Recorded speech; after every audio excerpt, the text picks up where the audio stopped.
Thank you. First, I would like to express my gratitude to even being here, to being invited, and to have the opportunity to explain a little bit about another problem of light pollution that is especially important in our country and also in the countries probably around us or many others. I come from Slovenia. That is the country that was in the middle range of that range of the countries which had increasing light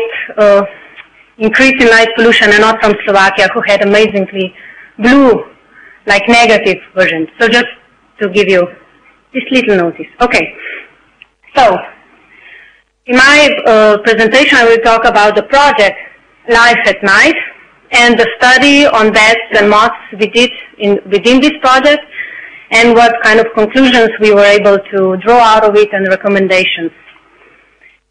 So first, light pollution. Some introduction to light pollution you've already heard, very nice one overview, and you will hear a lot of it in the following talks. So my talk is related to pollution of churches.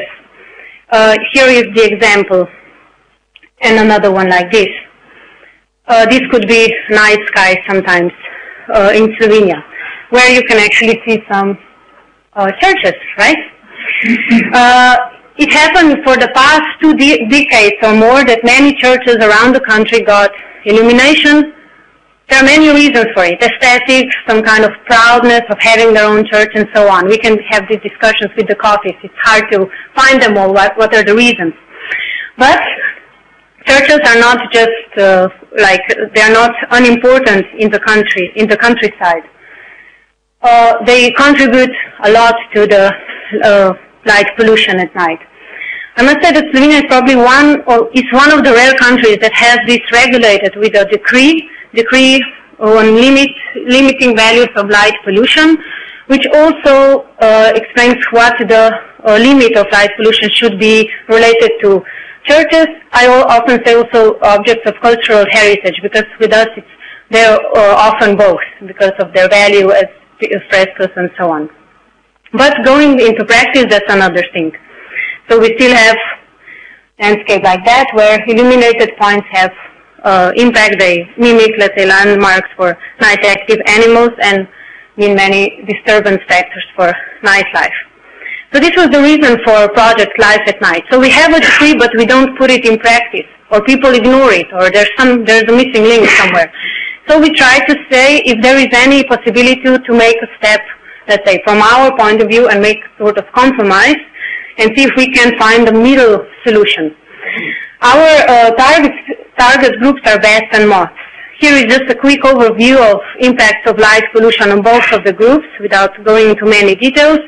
But with bats, what we were interested in was their impact on emergence behavior, but also because there's a study in 2007 by a Hungarian colleague that there should be impact on growth of juveniles because it impacts the grown-up females. So we were interested if we can see this effect.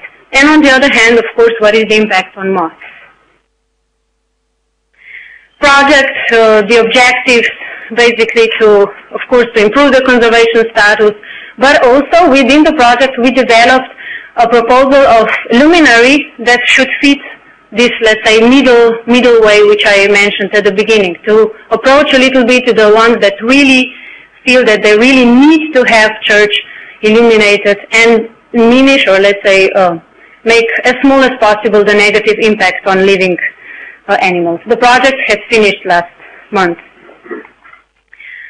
So the activities within the projects were adjusting the luminaries, first preparing the special kind of luminaries of special shape, having UV filter, and 2 different colors. I will refer to them as bluish and yellowish, but it refers to the spectrum that was cut away. And this is how it looks like. So the churches are very illuminated according to the shape. Flight illumination, flight openings are shaded. That's something I didn't mention before. So let's say the seepage of light beyond the object is as minimal as possible. These were our sampling churches. So we did not build churches. We did not make experiment to make new churches that would be completely the same, that would fit with all the, let's say, conditions of a good experiment. So that's maybe first explanation. So we took the objects as they were, but we had certain criteria how to include them inside in our study. So in terms of that, because this will be the first short overview what we have discovered, my first question was, why should we even worry? And should we worry in relation to lesser horseshoe bats? Because what I think is very important is to realize that you always have to see also which species a study refers to when we are speaking about some results that we are dealing with in terms of bat species. It's possible that different species have different, let's say, response to different conditions or even, yeah. Anyway, so the student of mine did a small research assignment in one part of Slovenia, and what she discovered is that, of course, flight openings of suitable size are important for the presence of lesser horseshoe bats, but also churches that were not illuminated were more frequently inhabited by lesser horseshoe bats than the ones that were illuminated. Okay, so our study of bats included churches that were already previously illuminated. So we started with the condition that we got from the villages, from the people that did their best, that were proud of their, achievements, and then we said, let's see if we can improve this lighting regime. We were conducting the study for 3 years, each year 10 times, collecting a lot of data. I will present just a few of some information at this presentation. On the evening emergence, on the position of bats during the day, growth of juveniles. And like I said, lesser horseshoe bat is the focus species because in Slovenia there are only 2 exceptions, otherwise all nursery colonies are in buildings, especially churches. Now as for results, they're a bit more complicated than we would wish to have them, and we will soon understand why. So in response, when we of course see the response in each church, we have to take in consideration the characteristics of each church. Again, as I said at the beginning, we did not have all the conditions like in experiment under regulation. But we did not discover any impact on the growth of the juveniles in our selected 3 churches. That's very, I would say, specific for those 3 churches, where also the impact on emergence was on emergence time was not so strong. Impact of illumination. Let me just make this clear that what we did every year we changed illumination at our church, and so each church had one time original illumination, next year bluish, and the next year yellowish. But in a way that in one triplet of churches, all of them were illuminated differently. I hope I was clear enough. So which meant that original luminaries were stored for the next year and put in again, which was interesting because then people from the villages sometimes were, what happened? Why did you put back what happened with the strong light? Why is it back again? So that was kind of a way that we are on a good track. But we said, well, you have to put it there because it was there before and we need it this year. Results, which were in a way expected from the published results, but we are very happy to confirm them also with our luminaries. We improved the time, so bats flew out of the roost sooner, and the duration of emergence time was shorter than with original, very exaggerated illumination. Here is the values of that were at the flight openings, and here you can see that when with the original illumination, it was more than 2 hours long, even longer. This emergence time, when with adjusted illumination, it all finished in 1 hour, for example. And also the bats, like the bat colony, left the building sooner.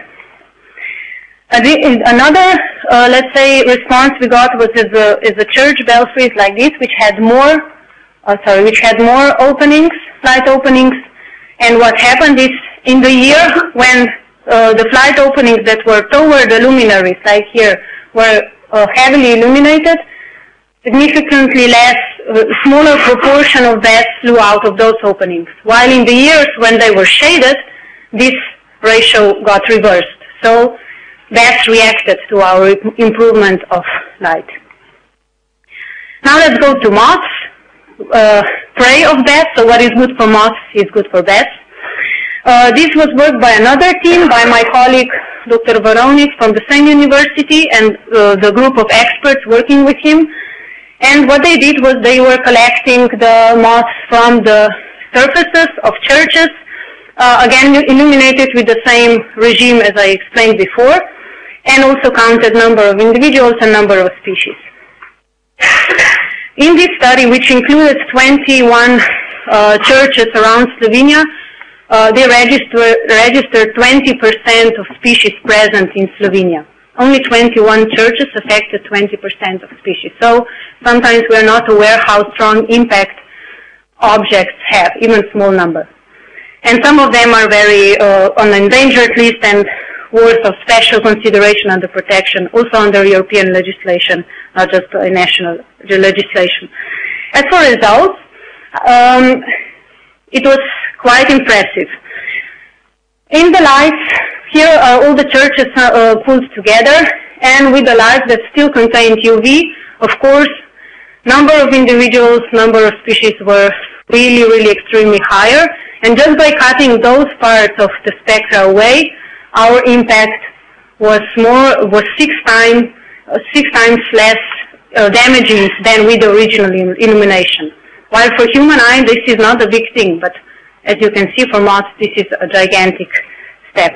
And these are some similar results, similar proof, showing again how big impact does the ultraviolet light have, but additionally, while with bats we could not make this distinction between bluish and yellowish light, we could do it with moths. And it turns out that bluish light, having this 50 nanometers extra spectra, does attract much more moths than yellowish. So going more toward the so-called amber light that was mentioned by my speaker before. So here is additional proof that this is the right direction to take. And not to mention, of course, that the intensity of light and the proportion of UV is important. That was for the original illumination. Okay, so I'm finishing now with the conclusions, which are basically what I mentioned throughout. Okay, for the lesser horseshoe bats, which we studied in our study, it's first, as of characteristics of churches, important to have flight openings, but of course, preferably or better without external illumination. But also, adjusted illumination proved to have positive impact on bats in churches, on their behavior. As for moths, adjusted illumination positively affected moths, which means they were less attracted to these kind of surfaces, and they were able to, let's say, fulfill their biological role they have. And for men, I was just thinking, yeah, we should say it also. Otherwise, if nothing else, the electricity, the bill electricity were lower for 90% or even more, which was really good. And people suddenly noticed that they don't need light in their bedrooms, that it's possible to have dark bedrooms, even if they live quite close to churches. At the end of our project, we also prepared recommendations with the idea, with the wish, with our, let's say, active involvement that this will come into practice, so that people would start change. Because, like I said, at the present time, it's pretty bad situation. So let's start with steps to arrange this existing illumination. And as for bats, we already have in the decree clear saying that surface with flight openings should not be illuminated. So what we did with this project, we supported it. We just have to implement it. And again, here we said, okay, illumination should be terminated at least after 11 p.m., but I personally agree with the idea that even this maybe is not the best thing, so no illumination, best illumination is still no illumination. That will be my final conclusion.